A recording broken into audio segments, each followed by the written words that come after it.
ऐसी खबर क्या है हुआ अभी? काय का क्या? नाट्य पाठ में। अच्छा, नाट्य पाठ में अशोक भैया वाला, हाँ, अशोक ओ मिश्रा जी वाला। अशोक नहीं, वाला। अच्छा, अच्छे।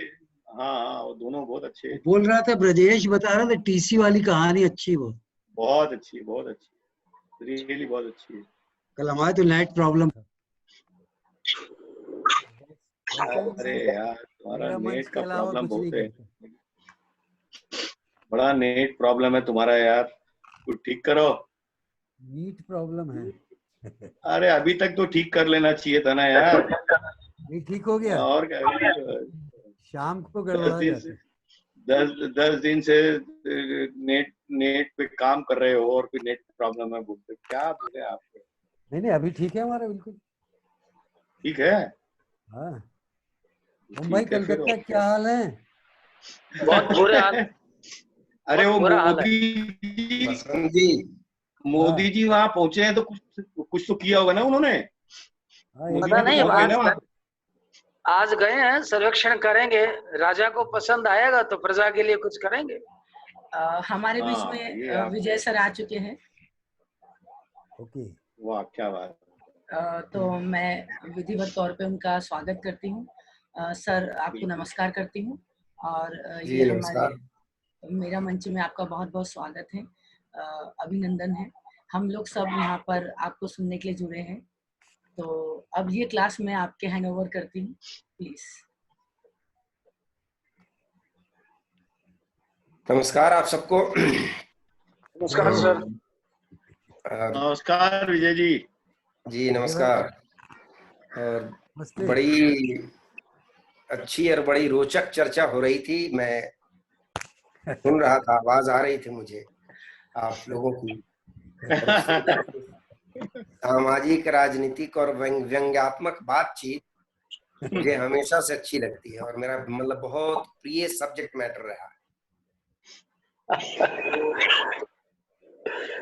पहले तो मैंने ये तय किया था कि लोग सवाल करेंगे और मैं जवाब दूंगा, तो सवालों का जवाब तो उन्हें दिया जाता है जिनके पास जवाब नहीं हो। और सारे प्रबुद्ध लोग दिख रहे हैं जिनके पास ऑलरेडी चीजों के अपने तरीके से जवाब हैं। उसकी वजह ये है कि जो भी लोग 3-4 लोग मुझे दिखे, सबके सबका अपना लंबा संचित अनुभव है और उन संचित अनुभवों के आधार पे अपनी एक समझ जो बनती है और काम करते रहते हैं, तो बिल्कुल वो सब कुछ बड़ा प्रैक्टिकल होता है। जी। करते करते जो चीजें आती हैं वो किताबों से नहीं आती, जीवन से आती है। और जो करते करते चीजें आती हैं आपके दिलो जहन में या तय हो जाती हैं, उनपे किताबें लिखी जाती। हमारा का पूरा जो आर्ट फॉर्म ही है प्रैक्टिशनर का आर्ट है। खासकर मैं थिएटर के संदर्भ में, अभिनय और रंगमंच के संदर्भ में कह रहा हूं। तो ये चीजें हैं कि लगातार लोग प्रैक्टिस करते रहे और उसके बाद उनकी एक सोच समझ बनी और उसके बाद अपने अनुभव जो साझा किए वो सिद्धांत के रूप में हम लेते हैं। तो वही हमारे जो अपने नेशनल स्कूल ऑफ ड्रामा के पढ़ाई के दरमियान भी मुझे एक चीज थोड़ी खटकती थी कि कभी भी मान लो हम स्तानिस्लावस्की पढ़ रहे हैं, स्तानिस्लावस्की बिल्कुल एक तरीके से हुआ कि जब तक आपने उनका नाम नहीं लिया तब तक गंगा नहाए ही नहीं, तब तक आपकी जो है ना आत्मा की तृप्ति नहीं होगी। हाँ, उस तरीके से एक नाम हो गए हैं, उस तरीके से कहें तो प्रैक्टिशनर्स के बीच में। तो हमें जो भी पढ़ाने वाले आते थे, मैं नाम लेना अभी उचित नहीं समझूंगा, तो सिद्धांत रूप में चीजें बता दी जाती थी और बहुत बार इतनी उबाऊ होती थी। मैं सोचता था कि इतनी बड़ी बात, इतना बड़ा सिद्धांत देश दुनिया में एक तरीके से पूरी तरीके से स्थापित है और उस सारी स्थापना के बाद ऐसा क्या है जो मुझे इसमें मजा नहीं आ रहा है, जो रोचक नहीं लग रहा है। बाद में जब लगातार बिल्कुल जीवन में भी और नाटक में भी मैं बिल्कुल सघन प्रैक्टिस में लगा और रहा। जीवन ने उस प्रैक्टिस में डाल दिया और नाटक करना मेरी चाहत और मजबूरी दोनों बन गई। और वो एक ऐसे जगह पे, जिस जगह को मैं उतना पसंद नहीं करता था, वहां पटना में पैदा होने के बाद भी रहने के लिए मुझे लगता था रहने के लिए कोई दूसरी जगह होनी चाहिए। जो पास आपके पास जो है, कई बार जो बहुत ही उपजाऊ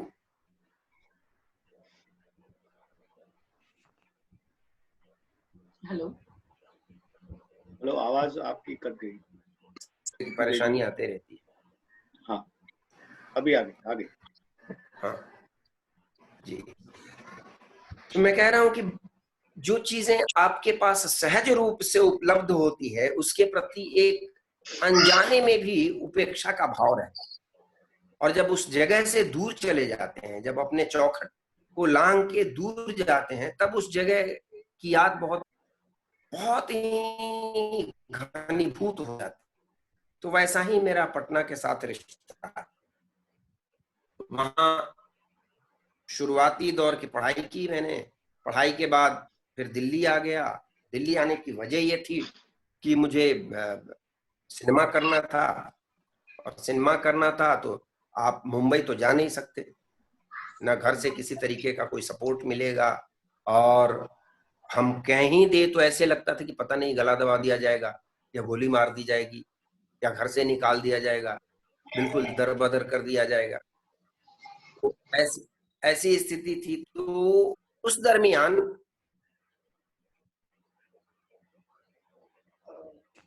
सर आपका नेटवर्क बहुत,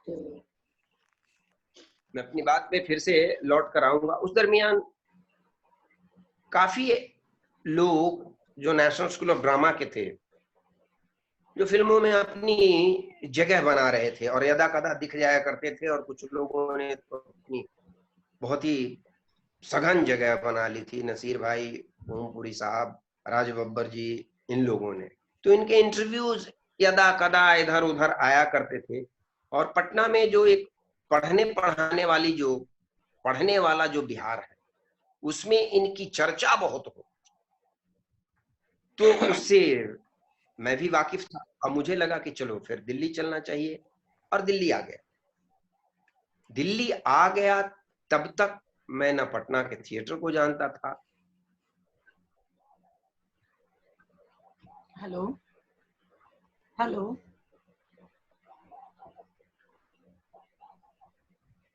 हाँ, मैं कह रहा था पटना के आर्ट, कल्चर, लिटरेचर से उस तरीके से वाकफियत मेरी नहीं, जो कोर्सेज की किताब में पढ़ाया बताया जाता है उसके अलावा। जब ये एनएसडी करने के बाद मैं पटना पहुंचा, या बीच बीच में जब मैं आता था जाता था तो थोड़ा बहुत काम किया करता था, पटना पहुंचा, तब मुझे लगा कि नहीं, और लगातार सघन रूप से प्रैक्टिस करने लगा। तब मुझे लगा, वो बात स्तानिस्लावस्की वाली बात पर आते हैं, कि जितने जो हमारे बड़े प्रैक्टिशनर हुए हैं वर्ल्ड वाइड, उन सबों ने लगातार बिल्कुल सुनियोजित तरीके से अभ्यास किया है अपने लोगों के साथ, एक टीम के साथ, और लंबे समय तक जब उनकी चीजें बिल्कुल अपने तरीके से पानी की तरह कज्जल हो गई और उनकी समझ साफ हो गई चीजों को लेके, तब उसको कलमबद्ध किया और वो सिद्धांत के रूप में हमारे सामने आने लगा। और उसको हम एक तरीके से पूरी तरीके से थ्योरी मान लेते हैं।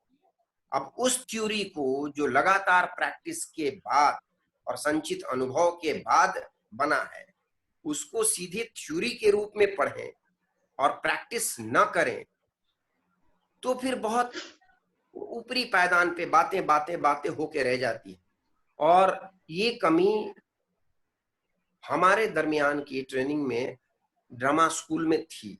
जितने भी बड़े बड़े थ्योरेटिशियन के बारे में बताया पढ़ाया गया, उसके पैरेलल प्रैक्टिस नहीं करवाई गई। कि अगर स्तानिस्लावस्की की बात हो रही है या पढ़ाया जा रहा है, तो यथार्थवादी अभिनय को लेके किसी तरीके की वैसी प्रैक्टिस नहीं चल रही है या पैरेलल कोई वैसा नाटक नहीं चल रहा है कि हम साफ तौर पे देख सकें। तो ये उसी तरीके से हुआ कि जैसे आप ट्रेन की खिड़की से हरे हरे लहलहाते खेत को देखें और समझें कि हम किसान हो गए। जी आप लोग कुछ सुनाई दे रही है मेरी आवाज? हाँ हाँ सर, बस बीच आ रही है, आ रही है, आ रही बीच बीच में कुछ जी, आ थोड़ा रही सा है। नेटवर्क दिक्कत कर रहा है। हाँ, तो उधर से है या इधर से? दोनों सर ही तरफ से? आपकी तरफ से है वो अच्छा, मेरी क्योंकि आपकी वीडियो रुक जा रही है। हाँ, वीडियो रुक जाने पे भी आवाज जाते रहती है क्या? तो मैं नहीं सर, लगातार बोलते रहूं? नहीं कटती सर, हुई आ रही है। आवाज भी रुक जाती है और वीडियो भी रुक जाती है। अच्छा।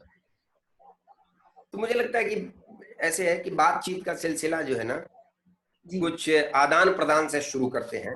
तो सर हमारे तो साथ बहुत ज्यादा सारे अच्छा है। स्टूडेंट्स भी हैं, तो मैं जी, जी, बिल्कुल। सबसे मैं कहूंगी कि आप बारी बारी से यदि कुछ पूछना चाहते हैं तो पूछिए, और मतलब क्वेश्चन पूछने के बाद अपने आप को फिर से म्यूट कर लीजिए।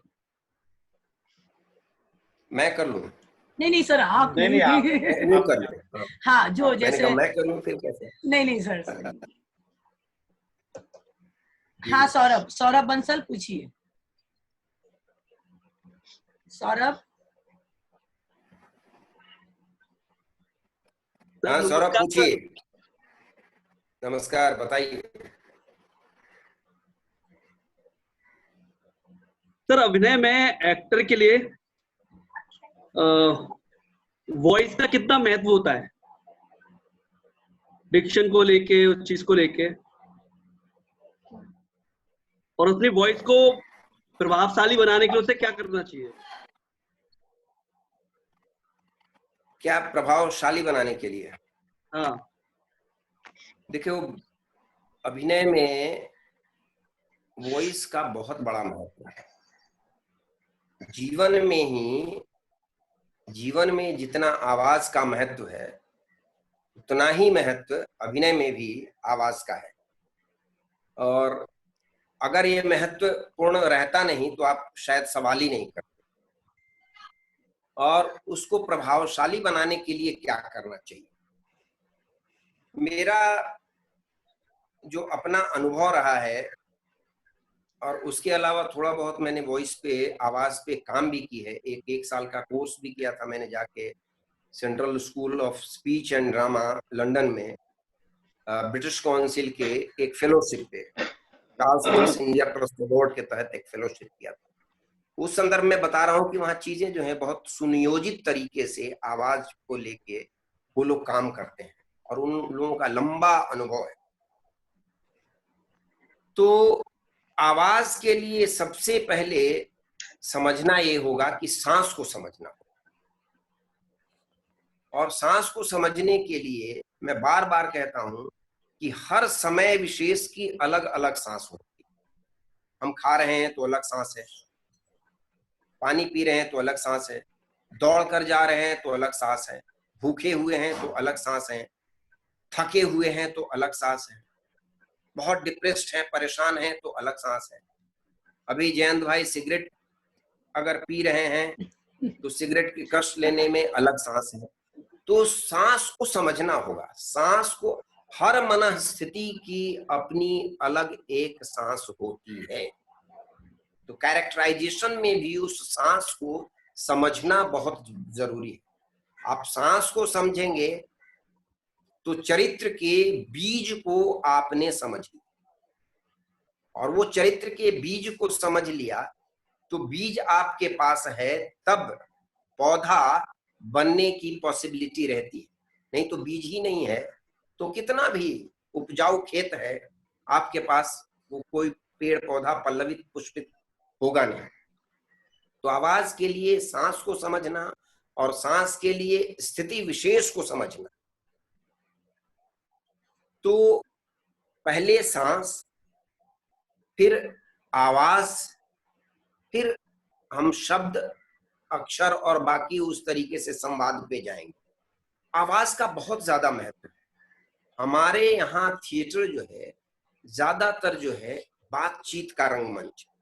हम बातें करते हैं, डायलॉग बोलते हैं, लगातार संवाद करते हैं, कुछ कहते हैं, कथन ज्यादा है हमारे यहाँ, कहानी ज्यादा है, किस्सा गोई ज्यादा है, हमारी प्रकृति वैसी।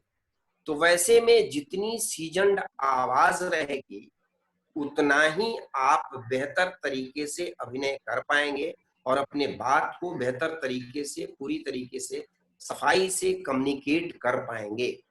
अगर एक आदमी 2 किलोमीटर दौड़ कर आया है और ये संवाद पहुंचा रहा है कि फिरंगी फौज आ रही है और अभी के अभी लखनऊ के बाहरी इलाके में और चढ़ाई करने वाली, तो वो 2 किलोमीटर दौड़ना, हांफना, डर, भय, सांस का खत्म होना, मुंह का सूखना, सब कुछ, और उसके बाद सांस की ऐसी स्थिति हो, उसके बाद आवाज कैसी हो, तो उस चीज को समझना होगा और उसको लगातार अपने को प्रैक्टिस में डालना होगा। उस प्रैक्टिस से आपको धीरे धीरे धीरे धीरे रास्ता मिलना शुरू हो जाएगा। हमारे यहाँ उस तरीके से थिएटर की शुरुआती हम लोग मानते हैं कि कहीं ना कहीं अंग्रेजी जो कंपनियां आती थी उनका प्रभाव है। संस्कृत थिएटर को छोड़ दें, मॉडर्न इंडिया की बात कर रहे हैं, उनका प्रभाव है। वो कंपनियां आती थी, फिर बाद में पारसी थिएटर बना। तो जहां भी देखेंगे ना डायलॉग बाजी, बातचीत में बहुत ज्यादा जो है संवाद है। संवाद इतना ज्यादा है हमारे जीवन में कि सांस के लिए और नाम के लिए जगह कम हो जाती है, वो भी ढूंढना होगा। तो आवाज का बहुत महत्व है और आवाज जो है चरित्र के हिसाब से होनी चाहिए। अभी जो है अभी स्पोकन क्वालिटी आवाज में होना बहुत जरूरी है। आवाज की वैसी तुगलक वाली बुलंदी की उतनी जरूरत नहीं है। जी, इसको और आगे बढ़ाएंगे। चलिए आगे। जी। कोई और दिख रहे हैं? मेरी बात साफ हुई सौरभ? चलिए, म्यूट कर दिया उन्होंने। हाँ, मैंने उनको म्यूट कर दिया। अगला कोई सवाल पूछे। सर बहुत बहुत धन्यवाद सर। तो बात साफ हुई कुछ? हाँ सर, बिल्कुल बहुत कुछ समझ में आया सर। अच्छा, समझ में आया। तो इस पे मतलब हर कलाकार कहिए। अपनी अलग सांस होती है। बहुत अच्छी बात। बिल्कुल, कैरेक्टर की अलग सांस होती है, हर स्थिति विशेष की अलग सांस होती है। खा रहे हो तो, पी रहे हो तो, स्विमिंग कर रहे हो तो, आप खाना बना रहे हो तो, कोई काम ऐसा कर रहे हो जो करने का दिल नहीं है तो, खुश हो तो, दुखी हो तो, चोरी कर रहे हो तो वो तो समझना होगा और उसी से बिल्ट होता है। वो जो है ना आवाज, वो सांस से ही निर्धारित करती है आपकी शारीरिक आकार प्रकार को, आपके हाव भाव को, सब चीज को वो अपने तरीके से संचालित करती। अगला कोई पूछिए, आगे बढ़िए। हेलो। हाँ जी। जी नमस्कार सर। सर मैं सद्दाम हुसैन वर्धा से हूँ सर। हाँ।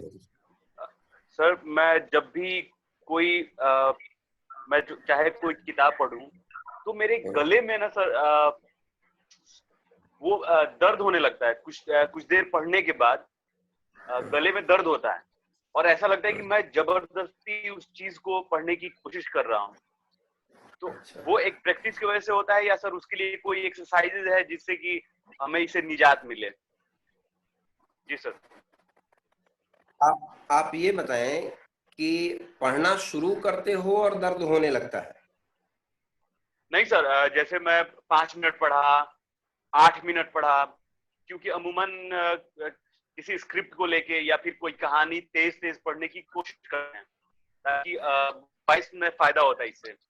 तो 5 मिनट 8 मिनट के दरमियान में यहाँ पे दर्द होना शुरू हो जाता है, ये कंठ के पास, यहाँ गले में सब। देखिए, कुछ तो ये है कि अगर कोई परेशानी है उसके लिए तो डॉक्टर होता है, पर अभी आप जो बता रहे हो वो जी प्रैक्टिस की कमी की वजह से ऐसा हो रहा है। मुझे ऐसा नहीं लगता कि इस तरीके से कोई मेडिकल प्रॉब्लम है आपकी आवाज में। तो हाँ सर, मेडिकल प्रॉब्लम, हाँ, मुझे नहीं लगता कि कोई मेडिकल प्रॉब्लम है। तो आप जी। जो पढ़ते हैं वो ऊंचा पढ़ते हैं? हाँ सर, तेज तेज पढ़ने की कोशिश करते हैं नहीं, ताकि आवाज भी। तेज हुआ एक तो हुआ कि रफ्तार, तेज मतलब एक हुआ रफ्तार, और आप रफ्तार के संदर्भ में कह रहे हो या मतलब पिच के संदर्भ में कह रहे हो कि ऊंचा ऊंचा बोल के पढ़ते हो? तो ऊंचा बोल के पढ़ने की कोशिश, रफ्तार में नहीं सर, ऊंचे बोल के पढ़ने की। देखो आप सद्दाम, ऐसा है कि आप हमेशा जो है वो लोअर नोटेशन से शुरू करो। जी सर। निचले पिच से शुरू करो, शुरुआत करो, ठीक है? Right sir. जी। आज भागवंती को गए हुए पूरे 10 दिन हुए, और इन 10 दिनों में सिवाय किसी ने खाने के पूछने के और कोई बात नहीं की। इन 10 दिनों में केवल एक ही बार कपड़ा बदला है और एक ही बार खाना खाया है। आप समझ रहे हैं? एक एक शब्द को जी सर, बोल बोल के पढ़िए, उसको तोड़ना नहीं है, तोड़ के नहीं है, बोल बोल के पढ़ना है। मतलब शब्द में जो स्वर है उसको छोड़ते हुए आगे बढ़ना है, और नीचे के पिच पे पहले ऑपरेट करो 15-20 दिन। आप समझ रहे हैं? जी सर। उसके बाद ऊपर जाइए। सीधे अपर नोटेशन लगाते हैं ना, नीचे की पट्टी अगर सही नहीं है और अपर नोटेशन लगाते हैं तो अपर नोट पे जाने में आवाज जो है, जो आपका विंड पाइप है, विंड पाइप में स्क्रैच आ जाता है, ठीक है? स्क्रैच जैसे आप कोई गुब्बारा फुलाते हो, बार बार फुलाते हो, बार बार फुलाते हो, और जितने फूलने की उसकी ताकत है उससे ज्यादा फूल जाए और फटे नहीं, बाद में देखोगे उसमें एक मार्क आ जाता है। या माएँ जब बच्चा जनती हैं तो बर्थ मार्क जो आता है ना पेट में, उस तरीके से हल्का हल्का जो है ना विंड पाइप में स्क्रैच आ जाता है, और उस स्क्रैच की वजह से आपके गले में खराश होने लगती है, खांसी होने लगता है, या गला खराब होता है, या कंठ दर्द होता है। पहले लोअर नोटेशन पे आप 10-5 दिन ऑपरेट करें, और फिर ऐसा करें कि 10-15 मिनट में लोअर नोट पे एक एक शब्द जो भी बोले वो सुने, चाहे निचली पट्टी पे हो या ऊपर हो। आप समझ रहे हैं? हर चीज सुनिए, सुन के बोलिएगा तो फिर वो गला लगने की पॉसिबिलिटी कम होती है। सुन के नहीं बोलते हैं तो ऑपरेशन आपके हाथ में नहीं होता है, आप ऑपरेटर नहीं होते। तो कीजिए कि लोअर नोटेशन पे बोलिए, एक एक शब्द बोलिए, और फिर जो है ना एक एक नोट ऊपर चले जाओ। फिर आपको समझ में आएगा कि मेरी पट्टी यहाँ है, अभी यहाँ तक तैयारी है, और यहाँ के बाद मेरी आवाज फटती है, या यहाँ के बाद मेरा गला जो है वो दुखता है, ठीक है? और जब भी प्रैक्टिस करते हैं उसके पहले भी गर्म पानी पीजिए, और प्रैक्टिस के दरमियान भी गर्म पानी पीजिए, और उसके बाद भी गर्म पानी, ठीक है? सर एक और चीज सर, इसमें सांस का कई बार कॉन्शियस हो जाता है आदमी की, सांस लें छोड़ें, कब सांस लें कब सांस छोड़ें, तो सर ये कॉन्शियसनेस कैसे खत्म होगा? ये प्रैक्टिस के ऊपर ही है। जीवन में तो ऐसा नहीं होता है, जीवन में ऐसा होता है नहीं सर, लेकिन जब भी पढ़ने जाते हैं तो ऐसा होने लगता है, कब सांस छोड़ें। भाई ये प्रैक्टिस की कमी की वजह से हो रहा है सद्दाम। लगातार आप प्रैक्टिस करेंगे ना तो वो चीजें आ जाएंगी। और कब सांस लें कब छोड़ें वो ऑपरेट करेगा आपकी जबान और आपका कान और आपका दिमाग। जो बोल रहे हैं वो सुन रहे हैं और जो बोल रहे हैं उसके पैरेलल वही सोच चल रही है। समझ रहे हैं? फिर धीरे धीरे जो है ना हाथ में आनी चीज शुरू हो जाएगी। It's like driving. आप पहले समझ में नहीं आती कि कैसे ऑपरेट करें। धीरे धीरे आप गाने भी सुनते रहते हो, बाहर भी देखते रहते हो, बाकी काम जो करना है वो भी सोचते रहते हो और चीजें अपने आप जो है ना चलते रहती। और इसके अलावा आप मेरा नंबर भी ले लीजिएगा, तो कभी भी किसी तरीके की कोई ऐसी परेशानी हो, मैं लगातार इस तरह के प्रैक्टिस में रहता हूं। पर ये बेसिक है बताने के लिए। अब मैं 10 चीज बता दूं, एक बेसिक ही है ना, यही आप करोगे तो करने के लिए 6 महीने करने के लिए काम। सर जी सर जी हाँ। कई बार ऐसा होता है कि जैसे अभी आपने गर्म पानी का जिक्र किया तो मुझे एकदम ध्यान आया, गर्म पानी पीने के बाद मेरा गला चिपकने लग जाता है। आप रोजाना जो है ना उठिए, उठने के वक्त एक छोटे चम्मच से हल्दी लीजिए मुंह में और गर्म पानी लीजिए और उसको पूरे मुंह में जीभ के साथ घुलाइए 2-4 बार और उसको घुट जाइए। ठीक है? और ये रोजाना ये प्रक्रिया कीजिए, बहुत सारे सवालों के इस तरह के जवाब आपको मिल जाएंगे। Thank you sir. सर एक चीज और, चूंकि आप उसमें महारत हासिल है आपको, इसलिए पूछ रही हूँ सर, किस स्थिति में फिर होता है और किस स्थिति में फिर होता है? फिर और फिर मैंने बहुत से लोगों को कहीं कुछ पाठ करते वक्त तो अलग अलग सुना है, कभी वो फिर का उच्चारण करते, कभी फिर का उच्चारण करते। मेरे हिसाब से तो फिर होता ही नहीं, फिर ही होता है। कुछ कोई मैंने दो मतलब पढ़ा तो कहते यदि उर्दू का यदि कुछ आप बात कर रहे तो आपको मेरे हिसाब से फिर नहीं होता जी। ये बातें करते करते फिर हम आगे बढ़े जी। फिर होता है, PH F नहीं होता वहां। हाँ ठीक है, थैंक यू जी। और कोई? नमस्कार सर। सर मेरा नाम रेशु गंगवार है। सर मेरा सवाल ये है कि सर जैसे कभी गाते हैं सर, तो जैसे सर मेरे साथ ही समस्या है कि सर मैं गाती हूँ तो सुर वगैरह सही उठा लेती हूँ या मतलब काफी हद तक गाती रहती हूँ, लेकिन सर लंबे समय तक नहीं गा पाती हूँ, मतलब पूरी लाइन को लॉन्ग आगे तक नहीं ले जा पाती हूँ, बीच में ही मेरा गाना टूट जाता है। मतलब सर मेरे जब रंग संगीत की क्लास लेते थे 3-4 महीने तक क्लास चली, पर इतना रियाज किया लेकिन उसके बाद भी मैं टूट जाती हूँ, बीच में गाते गाते बिल्कुल मेरा कनेक्शन टूट जाता है सर। जब मैं गाती हूँ तो कोई सुर उठाती हूँ, थोड़ी देर तो गाती हूँ लेकिन बीच में ही टूट जाती हूँ। अच्छा, किनके साथ क्लास करती थी रंग संगीत? Sir doctor Himanshu Dwivedi sir ji के साथ। सर हमारे सर हैं वो। अच्छा ठीक है। जो आपको ये परेशानी होती है ना, जी सर, मुझे भी होती। तो हम सब हैं नाटक करने वाले अभिनेताओं में, बहुत लोग ऐसे होते हैं कि गा तो लेते हैं, सुर में भी हैं, पर उनकी अपनी प्रैक्टिस नहीं है, और खुले कंठ से गा लेते हैं। तो बहुत बार ऐसा होता है कि चीज हाथ में होती है और चीज हाथ से चली जाती है। जैसे मैं हूं, मुक्त कंठ से कुछ भी गा लूंगा, पर बहुत बार ऐसा होता है, हमारा नाटक है हम बिहार में चुनाव लड़ रहे हैं, पॉलिटिकल सटायर है, एक राजनीतिक सामाजिक राजनीतिक व्यंग है, जिसके नाटक की शुरुआत में एक गाना है, मोहन रसिया रे मोहन रसिया।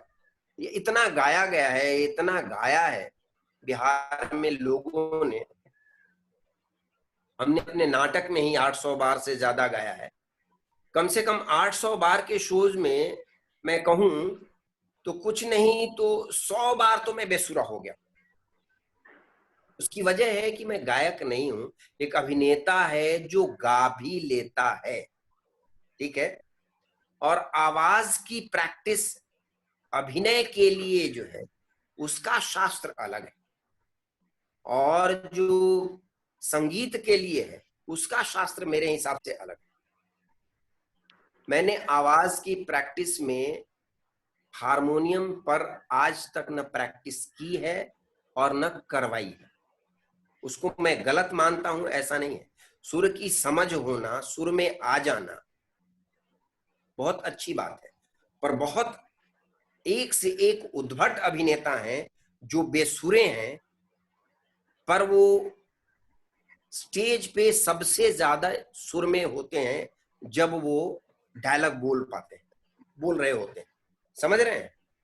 जी सर। तो अगर मुक्त कंठ से गाती हैं आप तो जी बस सर।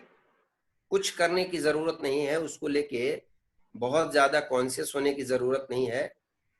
बस इतनी सजगता रखिए कि वहां जाइए तो खुश रहिए और परफॉर्म कीजिए तो ऐसा लगे कि हाथी नहा रहा है। कोई भय नहीं, भय मुक्त होके आप बिल्कुल कीजिए। जी समझ रही हैं? जी सर। जी सर। हाँ। धन्यवाद सर। बाकी सुर के बारे में और सुर के शास्त्र के बारे में और इन चीजों के बारे में विशेष जो है नाट्य संगीत में जिनकी पकड़ होगी वो ज्यादा बेहतर तरीके से बता पाएंगे। आवाज जी सर। ढालक के संदर्भ में या रेंडरिंग के संदर्भ में किसी तरीके का सवाल है तो उस पे मैं साफ तौर पे बता सकता हूँ। Okay sir. जी सर, मेरा एक सवाल था उच्चारण को लेके। हाँ जी। सर, जैसे हम कोई उर्दू नाटक करते हैं, जैसे कि तुगलक हो गया, उसमें कोई शब्द आ रहा है जिसमें नुक्ता लगा हुआ है, गलत है, खराब है, खामोश है, तो वहां हम नुक्ता का उपयोग करें वो ठीक है। और जैसे कोई साधारण नाटक है जिसमें ये सब शब्द आते हैं, तो हम वहां पे गलत बोलेंगे कि गलत ही बोलेंगे? शब्द जो होता है वो गलत ही होता है ना? या हमारा कैरेक्टर शब्द मतलब तो गलत होता है, हाँ, पर ये है ना कि बोल कौन रहा है इस हाँ, पे मतलब निर्भर कि करता है। कभी कभी ये होता है कि हमारा कैरेक्टर जो बोल है वो कौन रहा है और कहाँ का आदमी है। अगर मैं कोई कैरेक्टर कर रहा हूँ और बिहार का या पूर्वी उत्तर प्रदेश का है, पूर्वी उत्तर प्रदेश का है, और कथा जो है वो ग्रामीण परिवेश का है, वहां वो नुक्ता लगाएगा तो मेरे हिसाब से वो गलत होगा। लेकिन जैसे कि जो एक फिक्स शब्द है, अगर वो कैरेक्टर ठीक ठाक है, पढ़ा लिखा है, तो वो उसका ही उपयोग करेगा। हाँ, निश्चित रूप से, बिल्कुल बिल्कुल। भले ही वो नाटक का अगर मान लो मैं होरी कर रहा हूँ, मैं होरी कर रहा हूँ और कोई डायलॉग में नुक्ता अगर होता है तो मैं नुक्ता लगाना नहीं चाहूंगा। जिन परिवेश में बोलियों की पकड़ है, बोलियां बोली जाती है आसपास में, वहां के हिंदी पे भी उस बोली का प्रभाव होना चाहिए अगर क्षेत्र विशेष पे नाटक हो रहा है, मेरे हिसाब से। अभी 4-5 दिन पहले एक लाइव शो में ही सत्यदेव त्रिपाठी जी ने एक कविता भेजी थी मजदूरों के ऊपर। मजदूर अपनी व्यथा कथा कह रहा है और सरकार से ये कह रहा है कि भाई एक बार तो हमें भेज दो, अगर जीवन बचा, जिंदगी बची तो हम लौट कर फिर आएंगे, आपकी सेवा करेंगे। उसमें 25 जगह नुक्ता थे। पढ़ते वक्त मुझे बहुत तकलीफ हो रही थी, मुझे लग रहा था कि नहीं होना चाहिए।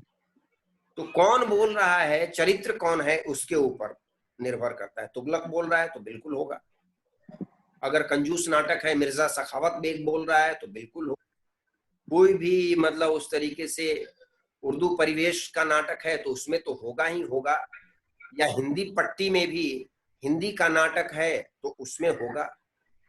कोई कैरेक्टर ऐसा है कि जो मजदूर है, किसान है, रोज बरोज मजदूरी करने वाले हैं। हमारे यहाँ बहुत इंटरेस्टिंग है बिहार में, हमारे मगध बेल्ट में कि जितने मुस्लिम लोग हैं वो सब हिंदी बोलते हैं अपने गांव में भी, और जितने हिंदूज हैं वो सबके सब मगही बोलते हैं। मागधी का जो अपभ्रंश है वो मगही बोलते हैं। तो आज भी गांव में भी, हमारे गांव के इर्द गिर्द जो मुस्लिम लोग हैं उनमें से बहुत लोग नुक्ता लगा के बोलते हुए सुने जाते हैं, इसलिए कि उनकी पढ़ाई और जो उनकी रोज बरोज की जो बातचीत आपस में है उसमें उन शब्दों का बहुतायत में प्रयोग है। तब वो ठीक है, कोई दिक्कत नहीं। शुक्रिया सर, थैंक यू। रिया लगती है जी, बात रिया? कुछ मतलब की लग रही है। जी बिल्कुल। रिया? हाँ नमस्ते सर। बताइए रिया। सर मेरा एक सवाल है आपसे। जी हाँ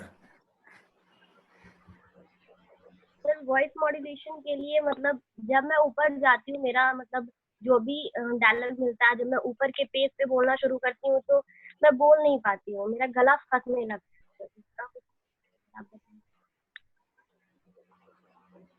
उसमें क्या क्या प्रैक्टिस करती हैं आप आवाज के लिए? सर आवाज के लिए तो वॉइस टोइंग करती हूँ और एक हमिंग करती हूँ और एक सरगम होता है सर जो रेनेसा में सिखाया जाता है हमारे थिएटर में, मतलब सर अच्छा, सरगम हमिंग हाई करती से हैं, लो, लो से सरगम हाई। करती हैं और क्या बोला अभी? एक तो थोड़ा डेली लाइफ में भी ना प्रोजेक्शन रखो आप। हो सकता है तकनीक की वजह से हो रही हो, पर मुझे सुनाई नहीं दे रही आपकी आवाज। हाँ बोलिए।